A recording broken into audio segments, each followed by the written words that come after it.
Bien, hermanos, que Dios me los bendiga. Hemos tenido este tiempo de estudio bíblico y vamos a hacer este tiempo de estudio para también poder concretar, poder también cimentar, poder también reforzar lo que estamos viendo. Hoy vamos a hablar de las dos líneas, ¿no? De las dos líneas del Génesis y vamos a escarbar un poquito el protoevangelio que vimos en el estudio pasado. Así que abran sus Biblias. Génesis capítulo 3 verso 15. Génesis capítulo 3 verso 15. Durante los estudios que hemos ido haciendo, hermanos, hemos visto que hay mensajes teológicos, ¿te han dado cuenta? Hemos resaltado algunos, pero nos gustaría en este ministerio que tú, en tu estudio personal, escarbes más y descubras más principios teológicos que la Biblia, perdón, que el Génesis va colocando como semillas. Recuerda que Génesis es el semillero de la Biblia. En Génesis vamos a encontrar semillitas, vestigios ahí, pistas que nos van a ampliar el conocimiento de la teología que toda la Biblia va a marcar, ¿no es cierto? Ahora, queremos tocar esto porque queremos meter a los hermanos para que entiendan cómo produce estas dos líneas y en qué sentido se puede estudiar e interpretar el Génesis 3.15. Así que sin más, vamos a dar lectura. Y pondré enemistad entre ti y la mujer, entre la simiente y la simiente suya.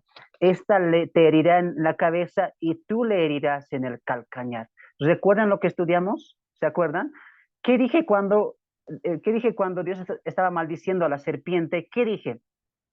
Que la serpiente simplemente es un simbolismo, solamente es una figura, pero la maldición directa era Satanás, ¿no es cierto? Aunque en el verso 14 vemos que maldice a la serpiente, que te arrastrarás, que comerás polvo, que serás la más peor, maldita entre todas las bestias, etcétera.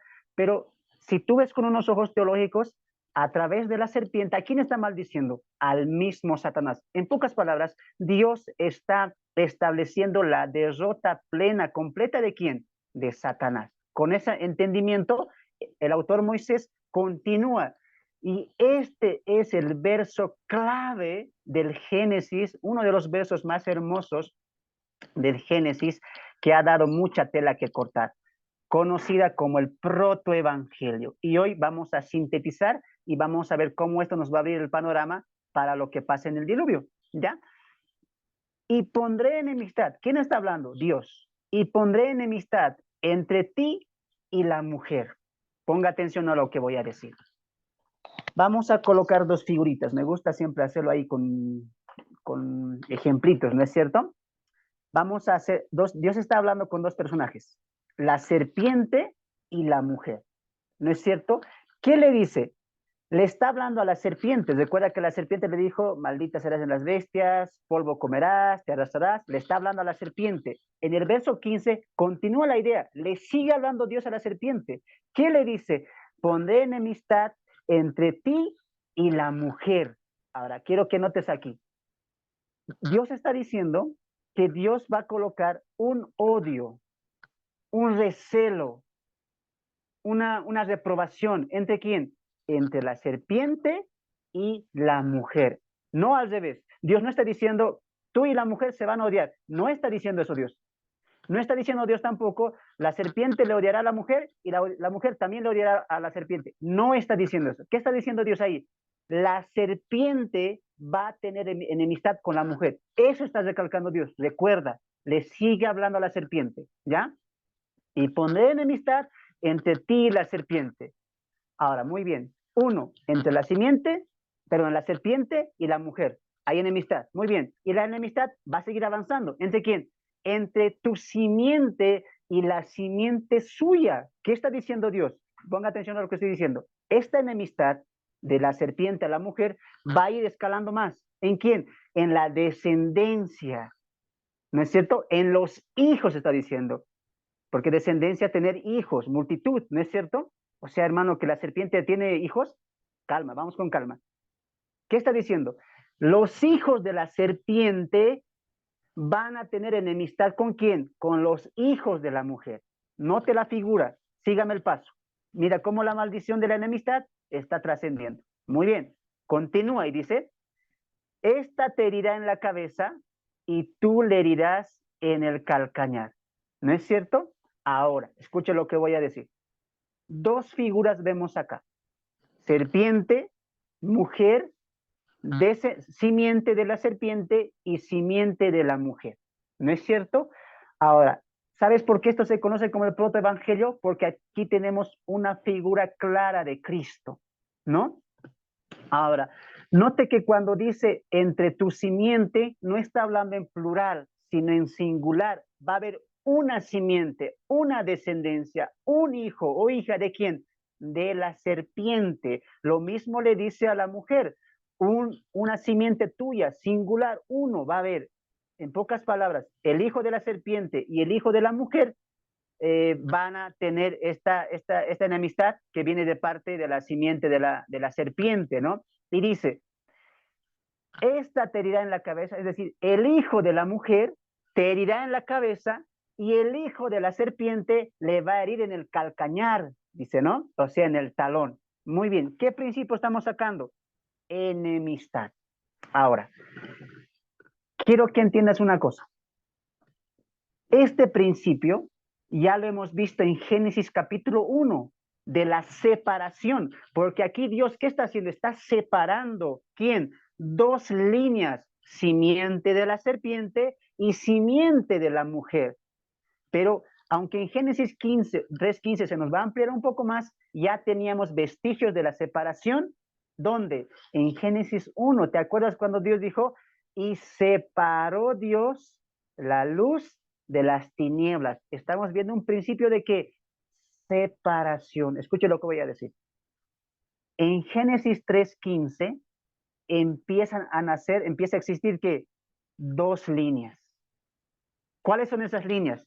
La línea de la incredulidad y la línea de la fe, ¿no? En lo que les acabo de pasar en sus apuntes, coloqué claramente ahí Satanás, que es la serpiente, y la línea de la incredulidad. En este caso, la mujer acá es Israel y tiene por hijos no los judíos, sino los hijos de la fe. Recuerda que ningún judío se salvaba solamente por ser judío, sino que tenía que poner su fe en Dios, ¿no? Tenía que poner su fe en el Mesías que iba a venir, ¿no? Ahora, están saliendo dos líneas, ¿te has dado de cuenta? Dos simientes, dos líneas, la de Satanás y la de la mujer, que en este caso es Israel, ¿ya? La línea de la incredulidad y la línea de los que van a creer, o sea, la línea de la fe. Ahora, este singular de tu simiente es algo que ya lo vamos a ver en toda la Biblia, que claramente la simiente única de Satanás va a ser el anticristo, ¿no? Este símbolo del anticristo y la simiente en plural de la serpiente es Cristo, ¿no? Entonces, claramente vemos una derrota de Satanás. Por eso les decía, el verso 14 solamente es la maldición de la serpiente, es una figura de que Satanás será destronado, derrotado y completamente humillado en su derrota, ¿no? ¿Por quién? Por la simiente de la mujer. ¿Quién es la simiente de la mujer? Cristo. ¿Cómo sabemos eso? Vamos a Gálatas capítulo 3. Gálatas capítulo 3. Gálatas capítulo 3. Ahí con tus Biblias. Gálatas capítulo 3, verso 16. ¿Quién ha encontrado? A ver, los que son más rápidos que yo. Gálatas. Gálatas Amén. 3:16. Adelante, hermano. Ahora bien, a Abraham fueron hechas las promesas y a su simiente. No dice y a las simientes, como si hablara de muchas, sino como de uno, y a tu simiente, la cual es Cristo. Amén. Amén. Ahora, volvemos al Génesis. ¿Te has dado cuenta que en Gálatas dice el apóstol Pablo, ¿quién es la simiente de Abraham? ¿Recuerda la bendición de Abraham? ¿Qué le dijo? En tu simiente serán benditas todas las naciones. Ojo, eso no está hablando de Israel, está hablando del Mesías, porque Cristo iba a venir de Israel, iba a ser hijo de Israel. ¿Cómo se complementa esto con la teología? Porque Apocalipsis capítulo 12 lo dice. La mujer vestida de sol, de blanco, que tenía la luna en sus pies, ¿te acuerdas? Y estaba a punto de dar a luz. ¿Quién es la mujer? es Israel. El hijo que estaba dando a luz, ¿quién es? Es Cristo. Y recuerda lo que la serpiente antigua, el dragón Satanás, quería hacer con la mujer. La quería devorar y quería matar a su hijo, ¿sí o no? Porque se está manteniendo el principio teológico del Génesis 3:15, y pondré enemistad entre ti, Satanás, y Israel, la mujer. ¿Por qué crees que Israel tuvo que pasar mucha dificultad, muchos pleitos, muchas guerras? Porque detrás de todas esas guerras, ¿quién estaba? ¿Quién quería acabar con Israel? Siempre ha sido Satanás. Cuando Hitler hizo la persecución y mató a más de 6,000 judíos, ¿quién estaba detrás de eso? Satanás. Satanás siempre quiso destruir a Israel. ¿Por qué? Porque ya estaba escrito, dicho, que de la línea de Israel, ¿quién tenía que nacer? Jesús, el Cristo, ¿ya? Tú tienes que mantener ese pensamiento, porque cuando vamos a avanzar en los periodos del Antiguo Testamento, tú vas a ver ese patrón. Satanás siempre queriendo matar, destruir a la línea del Mesías para que no naciera, pero siempre se va a frustrar. Uno de los casos en el Evangelio, ¿cuál es? Herodes queriendo matar a los niños que han nacido, ¿sí o no? Cuando los reyes magos se acercan al rey Herodes, ¿qué le dicen? ¿Dónde está el Hijo de Dios o el Mesías, el Cristo? Porque sabemos que ha nacido, porque hemos visto la estrella, ¿no es cierto? Y Herodes, ¿qué hace? Sabía él las escrituras, sabía que ese Mesías, ese Cristo iba a reinar a aplacar a las naciones y a los gobiernos para que Israel sea liberada y pueda dominar. ¿Qué hace Herodes? Quiere matar al niño. Una figura de lo que Apocalipsis 12 nos está diciendo. ¿Qué estamos viendo? Recuerda, el patrón se va a ir, va a irse reflejando en cada libro. ¿Cuál? Satanás siempre queriendo hacer desaparecer a Israel.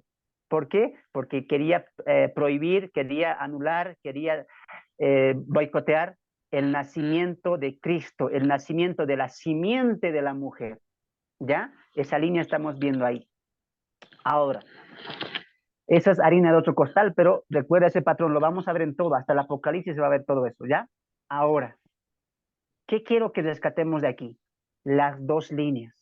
Una vez que el protoevangelio dice hay enemistad, va a haber dos grupos, uno de los incrédulos, la simiente de Satanás, unos los que son de la fe, y siempre estos que son incrédulos van a enemistar, van a pleitear, van a estar en contra de quién, de los de la línea de la fe. Con ese entendimiento vamos al capítulo 4.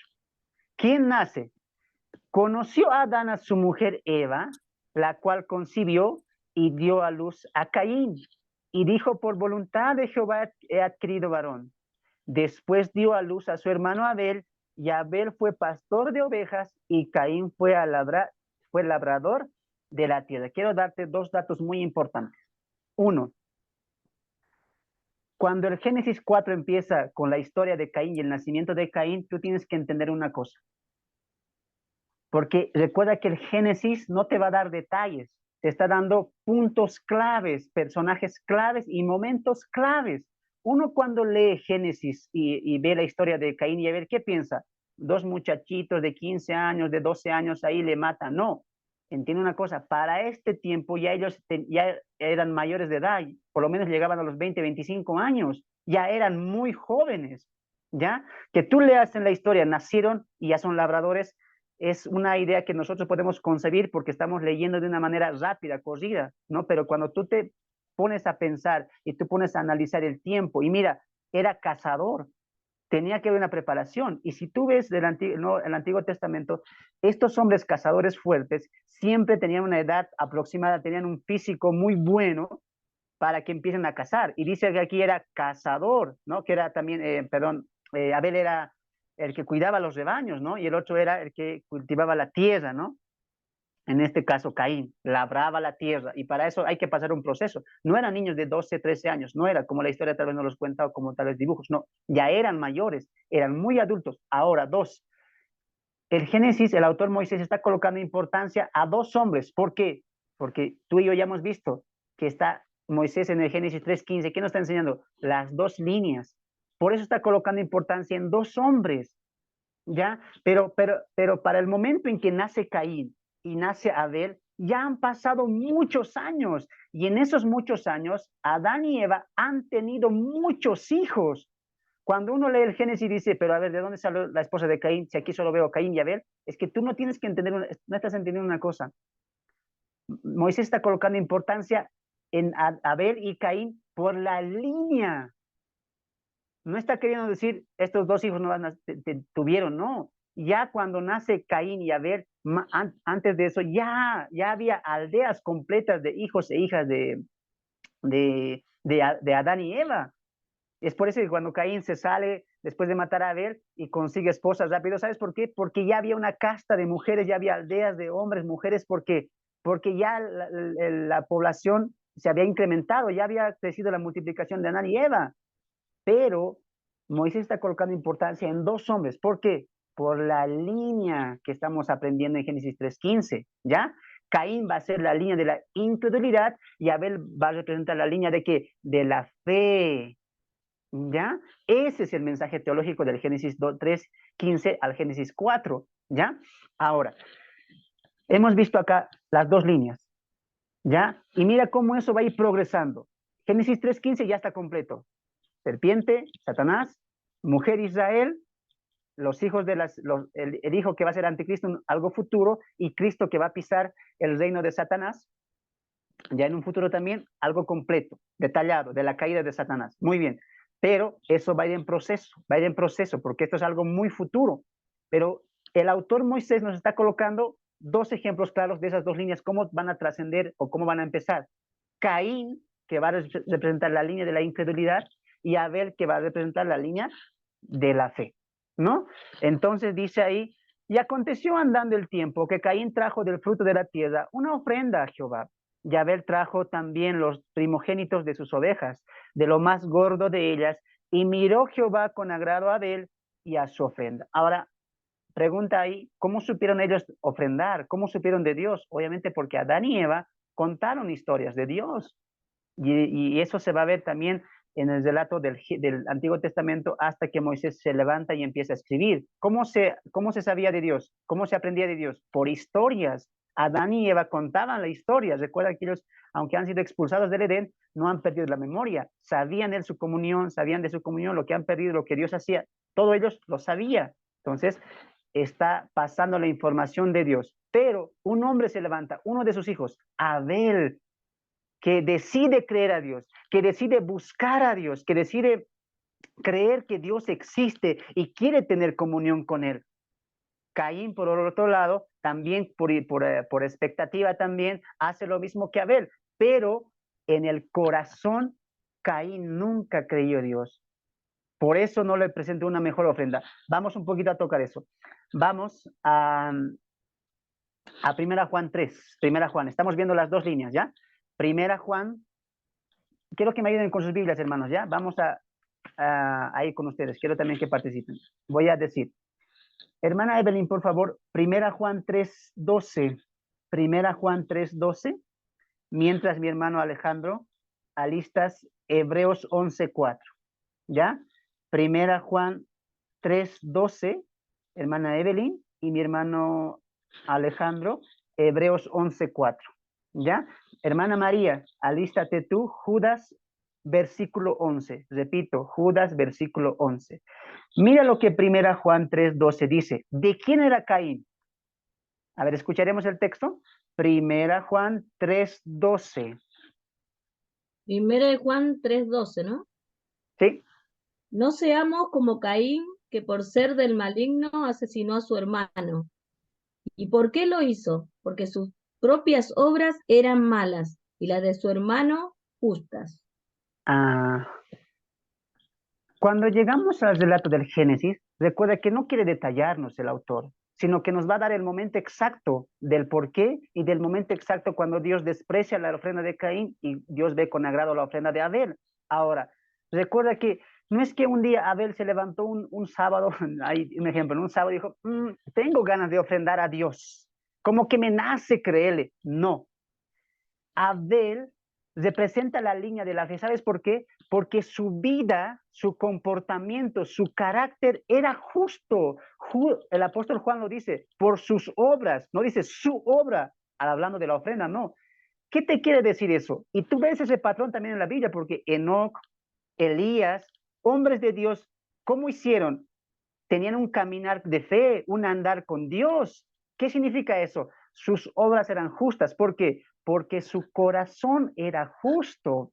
Abel, la expresión más grande de que él era un hombre justo, un hombre de la fe, con un carácter agradable para la vista de Dios, expresó eso en su ofrenda. Pero recuerda una cosa, antes de la ofrenda de Abel, ya Abel tenía un corazón justo, a diferencia de quién, Caín, que siempre era al maligno. ¿Por qué?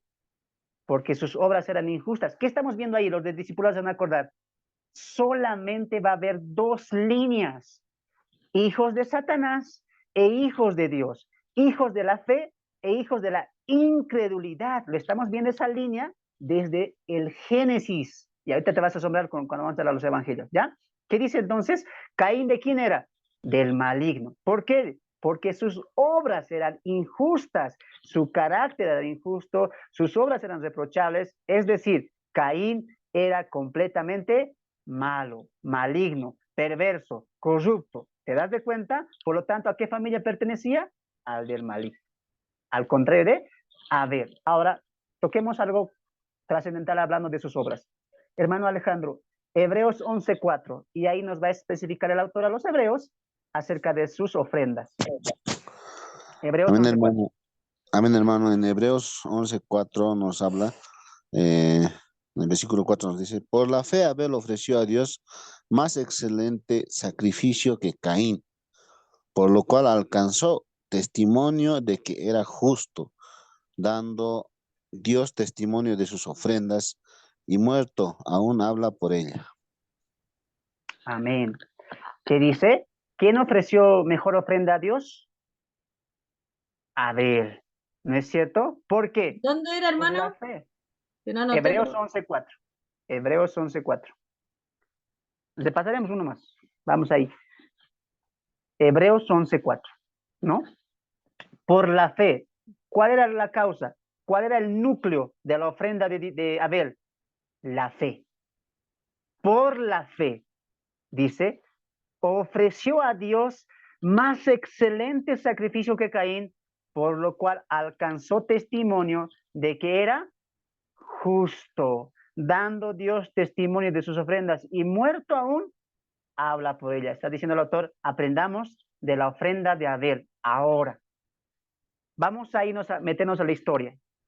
Y dice ahí Abel a Caín, ofrendemos a Dios para que sepa que de aquí le creemos, le alabamos, queremos conocer, así como nuestros padres, recuerda el patrón, ellos sabían de Dios. ¿Por qué? Porque sus padres habían hablado mucho de eso, ¿ya? Que sepa Dios que nosotros le creemos, que queremos volver a tener la comunión que nuestros padres, Adán y Eva, perdieron. Y Abel, con un corazón justo, increíble, la primera ofrenda que le da a Dios, como reconocimiento. Y el patrón de la ofrenda lo vas a ver en toda la Biblia.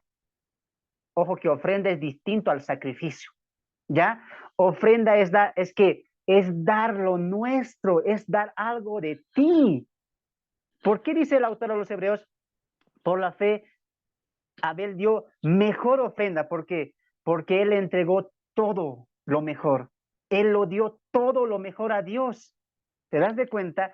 Esto es una ofrenda.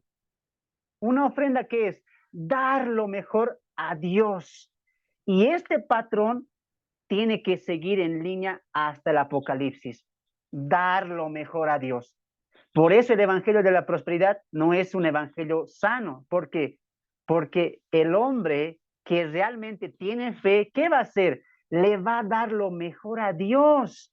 Pero en el evangelio de la prosperidad, ¿qué es? Que Dios me dé lo mejor a mí, ¿sí o no? Que Dios me dé esto, que Dios me dé lo otro. No, el patrón de la fe, ¿cuál es?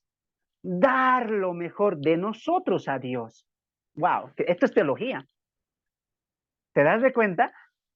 Hay mucho que escarbar, pero solamente quiero pegarme a las dos líneas. Vamos un poquito hablando de Caín también. Hemos visto ahí, su ofrenda mala, no servía. ¿Por qué? Por su corazón.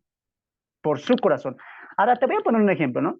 No es que Dios ve y dice, a ver tu ofrenda, frutas grandes, bien lavaditas, limpiacitas. No, ¿qué Dios ha visto en la ofrenda? El corazón. ¿no? Aunque Caín hubiera traído buenas cosas, buenos vegetales, buenas legumbres, ¿no? Porque hay estos dos pensamientos en los teólogos, ¿no? A veces las películas pueden confundir, ¿no? Porque en las películas vemos a un Caín sacando zanahoria de la tierra, ni lavando, todo cochino ahí, ¿no? Y una canasta como sea. Pero hay dos pensamientos, ¿no? Y yo me apego a la siguiente, ¿no? Que no es que tanto que Caín estaba recogiendo basura en las obras, ¿no? Sino para el punto de vista de un lado de los teólogos eruditos, es que Abel también presentó buenas cosas, ¿no? Pero el punto, recuerda, ¿cuál es el corazón? ¿No? La fe. Aunque Caín ya se haya presentado ofrendas sucias, cochinas, o haya presentado una ofrenda buena, agradable también para él, el punto no era la ofrenda, el punto era el corazón con el que estás haciendo la ofrenda. ¿Te das de cuenta? Y ese patrón también lo vamos a ver en toda la Biblia. Dar a Dios lo mejor de corazón. ¿Qué estamos viendo al principio ahí? Amor, pues. Amor es una entrega. El apóstol Pablo dice en Corintios 14, si no hay amor, de nada sirve. Cuando Dios ve la ofrenda de Abel, ¿qué está viendo? Abel amaba a Dios. Abel confiaba en Dios. Abel creía en Dios. Esto es fe. Esta es una fe que va a obrar. Abel creía, Abel amaba, Abel quería conocer a Dios, Abel quería tener comunión con Dios. ¿Y cómo lo plasma esa fe? En una acción. Te ofrezco lo mejor que yo tengo. La fe bíblica, ¿qué hace? La fe bíblica no solamente se habla, se demuestra. ¿Te das de cuenta? Y Dios en la demostración, en la acción de la fe, ¿qué hace? Lo ve con agrado, lo ve con deleite, porque sabe que el corazón, el que está ofrendando, es de su grato, de agradable para él, ¿no? Entonces el punto no es si fueran ofrendas buenas o malas, el punto es el corazón, ¿no? El corazón con el que se está haciendo la ofrenda. Por eso también cuando en Israel ofrendaban a Dios cositas, el que era pobre ofrendaba cosas humildes, ¿no? El punto no era la ofrenda, el punto era el corazón. Recuerda siempre bien eso, ¿ya? Vamos a Judas. Judas 11, hermana María. Judas 11 y algo clave también nos va a decir de Caín. Judas 11.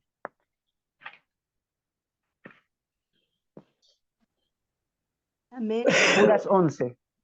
Ay de ellos, porque han seguido el camino de Caín y se lanzaron por lucro en el error de Balaam y perecieron en la contradicción de Coré. Ok, ¿no? Entonces, ese hay, en la Biblia cuando veas la palabra hay, siempre va a connotar juicio, castigo, reprimenda, ¿no? Ese hay que Jesús, ese hay también que Jesús muchas veces dijo, ¿no? Ay de vosotros, fariseos, ay de vosotros, Judea o Israel. Ese hay siempre connota juicio. Y cuando se habla de ese hay en connotación con Caín, ¿qué dice? Ay de los que siguieron el camino de Caín. ¿Por qué? Porque Caín, sus obras eran injustas, era del maligno, su corazón era completamente corrompido y no creía en Dios. No lo creía, no creía las historias que sus padres habían contado. Él no la creía, nunca lo creyó. Por más que ofrendó, en su corazón no confiaba, no amaba, no respetaba, no honraba y no quería saber y conocer a Dios. ¿Ya? Entonces, volvemos al Génesis. Volvemos al Génesis, capítulo 4. Hemos quedado claro. ¿Por qué Moisés está colocando énfasis en Caín y Abel?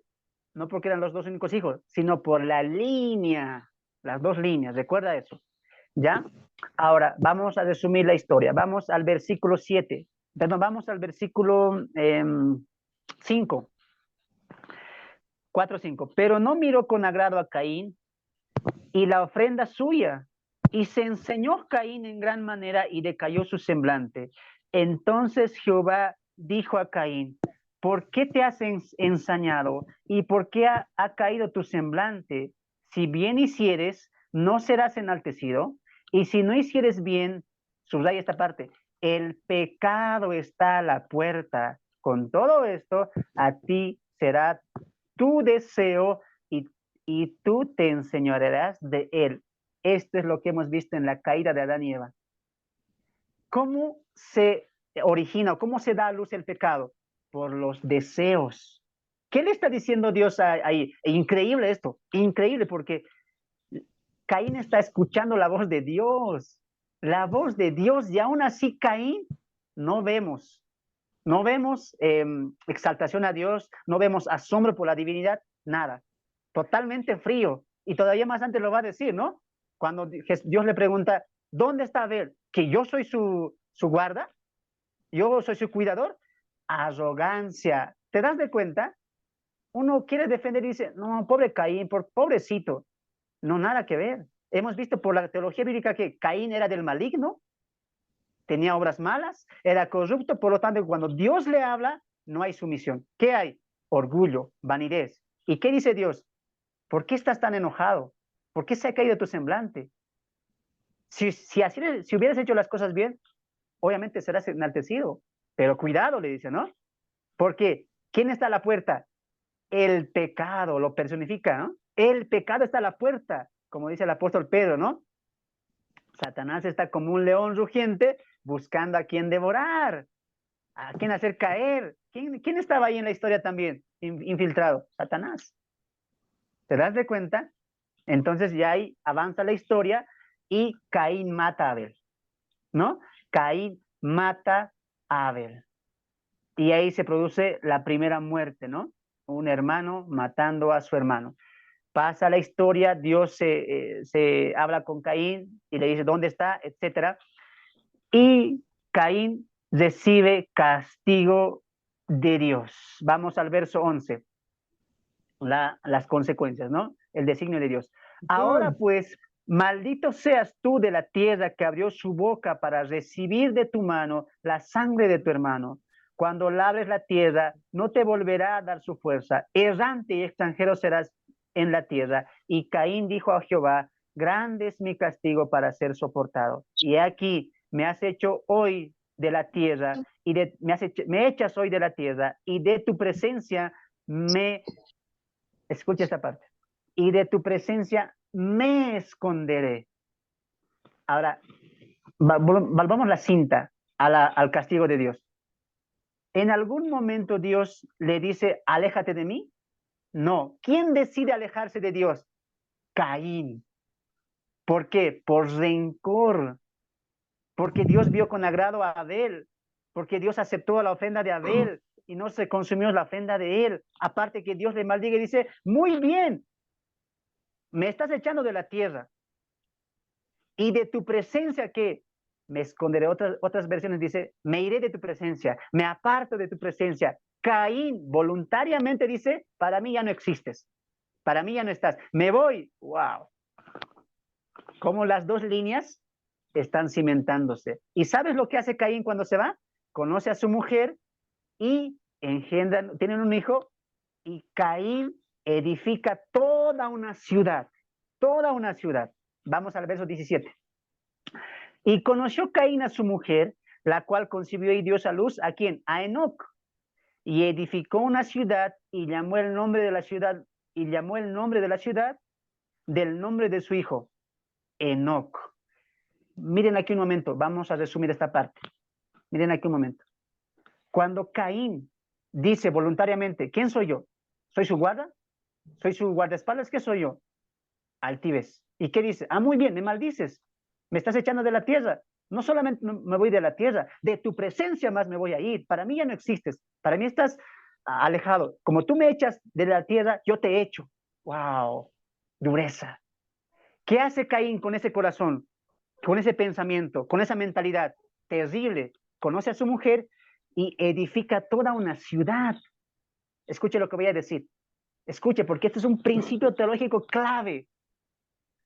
Esta ciudad que Caín edifica, levanta, obviamente se empieza a reproducir, se empieza a multiplicar la línea de Caín, van a haber vestigios de cómo el pecado va a irse incrementando en ciertos lugares. Por ejemplo, el tener varias esposas. ¿De qué línea sale? ¿Quién es el primer hombre que dijo, quiero una mujer? No me conformo, quiero dos. ¿De dónde salió eso? De esta línea, de esta casta, de esta ciudad. Vamos al verso 19. Vemos al verso 19. Uno de los descendientes de Caín. Y Lamec tomó para sí, el primer hombre ¿Quién quien corrompe el mandato de tener una pareja, una sola mujer? Lamec. Tomó para sí 2 mujeres.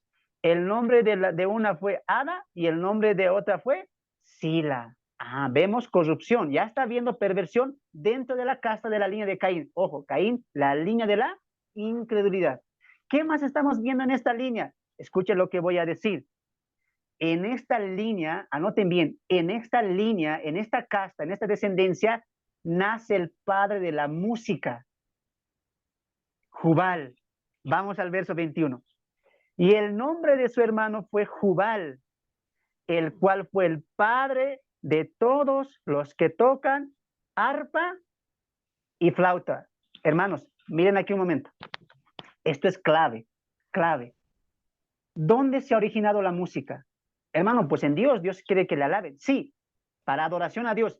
Pero en la humanidad, en la creación, para el ser humano, ¿dónde se originó la música? En la casta, en la línea de la incredulidad, que es Caín. Jubal es el padre de la música y el arpa. Ojo con lo que voy a decir, ojo con lo que voy a decir. Esto nos va a abrir un pie clave para entender que Satanás va a usar y ha usado y seguirá usando la música. Es clave para entender eso. Y más cuando vamos a llegar a Daniel. Así que recuerda, la entrada de la música a la humanidad, primeramente no fue... ¿Tú crees que Jubal se levantó y dijo, a ver, inventaremos flauta y alabaremos a Dios? No, ¿cuál fue la idea de Jubal? Recuerda, esta es la línea de la incredulidad. Mujeres, perversión, corrupción, alejados de Dios. ¿Para qué edificó o creó, levantó la música Jubal? Para la corrupción, pues. ¿Cómo entró la música a la humanidad? No por alabar a Dios, por corrupción. Y siempre lo he dicho yo, ¿no? El que va a ser músico en la alabanza tiene que tener claro el estudio de la palabra y ser maduro en la fe. ¿Ya? Esto es harina de otro costal, pero grábate muy bien eso. ¿Ya? Cositas que vamos a escarbar ahí. Y vemos que después de la muerte de Abel, Dios le permite tener a Adán otro hijo. ¿Quién? Set. Vamos al 26. Vamos al 26. ¿No? 25. Y conoció de nuevo a Adán a su mujer, la cual dio a luz un hijo y llamó su nombre Set, porque Dios me ha de sustituir otro hijo en lugar de Abel, dijo ella, a quien mató Caín. Escucha esta parte. Y a Set también le nació un hijo y llamó su nombre Enos. Subraya esto. Entonces los hombres comenzaron a invocar el nombre de Dios. Ya estamos finalizando. Mira aquí un momento a la pantalla. Voy a ejemplificar esto. ¿Ya? Recuérdalo, el tema de hoy. Las 2 líneas que estamos viendo progresivamente en el Génesis que va a ampliar toda la teología de la Biblia. Muy bien. Empieza con Caín. Recuerda, de la incredulidad. No Dios. ¿Para qué? No quiero saber nada de Dios. Mi ciudad, mi gente. Muy bien. Pero Dios sustituye a Abel, que era de la línea justa, los que tenían fe. ¿Y quién levanta? Set. La historia del Génesis, de los 3 hijos de Adán, en eso quiere tomar en cuenta Abel, Caín y Set, línea de la incredulidad y línea de la fe. Cuando nace Abel, ¿qué pasa? Dice, entonces los hombres comenzaron a invocar el nombre de Dios. Es decir, la línea de Caín, una ciudad pervertida, corrompida, con pecado, con maldad, hacían lo que querían, maldad pura, pero por el otro lado, una línea. ¿Cuál? La de Set, ¿no? Que una línea que empieza ¿qué? A alabar a Dios, a creerle a Dios. ¿Te das de cuenta la línea de la fe? Entonces el Génesis 5, ¿cómo acaba? Estos son los descendientes y va a decir los hijos. ¿En quién está poniendo importancia? En la línea de Set, ¿ya? Ahora, pero hermano, ¿cómo sabemos que sabían de Dios? ¿Cómo sabemos que era la línea de la fe? Porque dentro de esta línea, mira lo que pasa con el hombre que era el padre de Noé, Lamec. Antes de que leamos, escucha lo que te voy a decir. Tú puedes decir, pero hermano, ¿cómo dices que se contaban historia, que sabían de Dios? Es que tú tienes que entender una cosa. El patrón del conocimiento de Dios, nunca Dios ha permitido que nadie sepa de él. aunque no había escritura, aunque no había Israel, el hombre podía aprender de Dios. ¿Por qué? Porque se pasaba de historia en historia. Adán y Eva enseñaron, así fuese enseñando, y por la línea de Set también pasó eso. ¿Cómo sabemos eso? Mira lo que dice Lamec. Después de que nació muchos hijos, cuando nace Lamec, mira lo que pasa. Verso 28 del capítulo 5.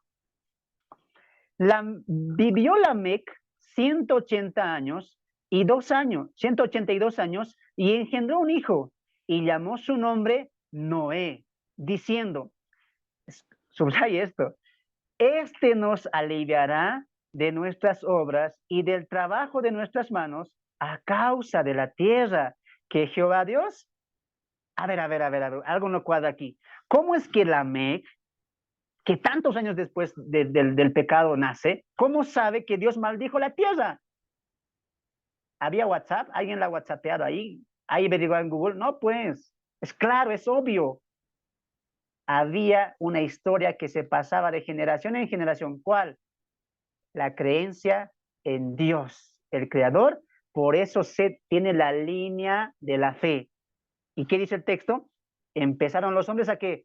A invocar el nombre de Jehová.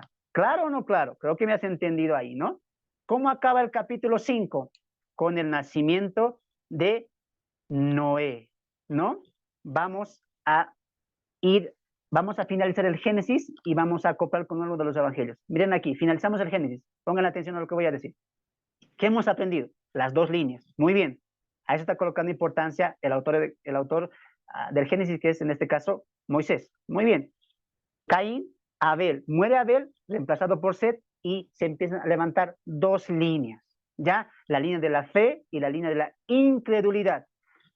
El autor Moisés está colocando importancia a esta línea, la de Set. ¿Por qué? Porque nos va a abrir el camino ¿a qué? Al diluvio. Si Moisés no hubiera ponido importancia a la descendencia de Set, no hubiéramos entendido por qué empieza Noé. ¿Quién es Noé? ¿Cómo empieza el diluvio? Pero está colocando esa importancia. Cuando tú llegas al Génesis 6 y entiendes, entonces la maldad fue mucha, había mucha maldad, que Dios se dolió en su corazón, dijo, los reharé toda tierra, ya entiendes pues. ¿Entiendes por qué? Porque Caín tenía una ciudad completamente corrompida. Y estos dos van a ser importantes personajes, castas importantes, para entender por qué Dios hace caer un diluvio global, matando a todo ser viviente, dejando solamente 8 personas para que puedan ser salvas. ¿Has entendido? Qué bien. Vamos a acoplar algo más, ¿ya? Hermano, ¿esto solamente se ve en el Génesis? No, recuerda que Génesis es el semillero. Por lo tanto, esta enemistad entre la línea de la incredulidad y la línea de la fe va a seguir. Siempre ha seguido y siempre va a seguir. Y Cristo lo refleja en una de las parábolas. Yo sé que algunos se la saben. La parábola del trigo y la cizaña. Con esto finalizamos. Vamos a Mateo. Con esto finalizamos. Mateo. Vamos a Mateo. Mateo capítulo 13. Mateo capítulo 13. Espero que estés aprendiendo. Mateo capítulo 13. Mateo capítulo 13, verso 24. Ahí quiero pedirte, yo lo voy a leer, ¿ya, hermanitos? Estén atentos, ¿ya? 13, 24. Recuerden, en sus mentes, grábense eso, las dos líneas, ¿ya? Grábense. Y con ese entendimiento, escuchen lo que yo voy a decir. Les refirió otra parábola diciendo, el reino de los cielos es semejante a un hombre que sembró buena semilla en su campo, pero mientras dormían los hombres, vino su enemigo y sembró cizaña entre el trigo y se fue. Y cuando salió la hierba y dio fruto, entonces apareció también la cizaña. Vinieron entonces los siervos del padre de familia y le dijeron, Señor, ¿no sembraste buena semilla en tu campo? ¿De dónde pues tienes cizaña? Y les dijo, un enemigo ha hecho esto.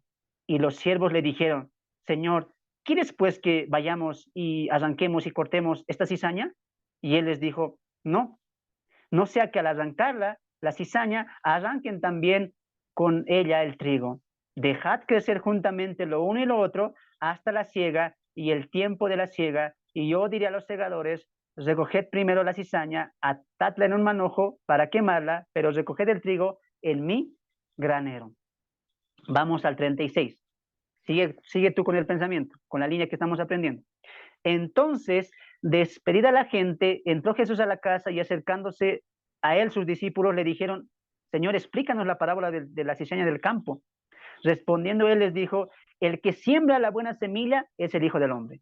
El campo es el mundo, la buena semilla son los hijos del reino y las cizañas son los hijos del malo. El enemigo que la sembró es el diablo. La siega es el fin del siglo y los segadores son los ángeles.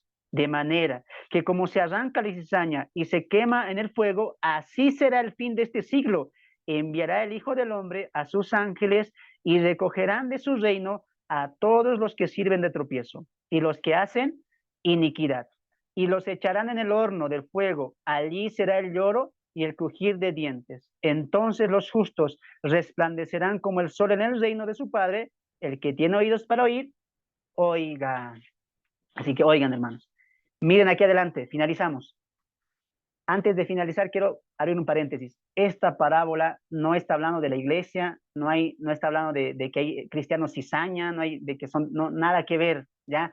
Está enseñando algo teológico, Cristo acá, ya desde la parábola del sembrador está trazando una línea, ¿ya? Ahora, cerramos paréntesis, vamos al tema. El campo es el mundo y hay solamente dos tipos de frutos o dos tipos de especies. ¿Cuál? Trigo y cizaña. ¿El trigo quién es? Los hijos del reino. ¿Y quiénes son las cizañas? Los hijos del malo. Por eso los de discipulado saben, cuando expliqué el tema de la salvación, ¿qué dije?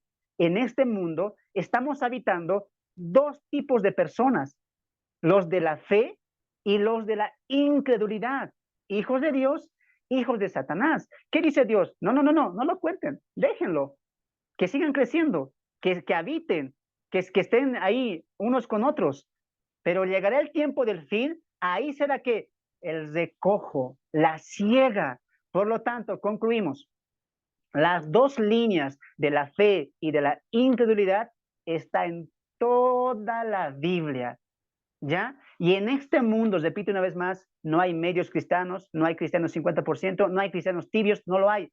Hay hijos de Dios o hijos del diablo. Hay trigo y hay cizaña, y ambos estamos en este mundo. Estamos cohabitando este mundo, las dos líneas. Desde Caín y Abel, toda la generación, la humanidad, ha estado guiada bajo este régimen, las dos líneas, incredulidad y la línea de la fe. ¿Te das de cuenta? Finalizo con esto. Entiende bien esto, porque con este entendimiento tú vas a entender cómo el Génesis 6 nos abre a un terrible juicio de Dios, el diluvio, un juicio universal. Murieron animales, murieron plantas, murieron peces, murió cantidad de hombres. Recuerden una vez más, las dos líneas nos van a abrir el panorama para entender no solamente la teología bíblica, sino lo que va a pasar en el diluvio. Amén. Hasta ahí vamos a llegar. Amén, digan. Si han entendido, digan amén. Amén. Ok. Amén. Bien, ahí vamos a finalizar esto. Espero que les haya gustado y les animo a que estén en el siguiente estudio, amados hermanos, ¿ya?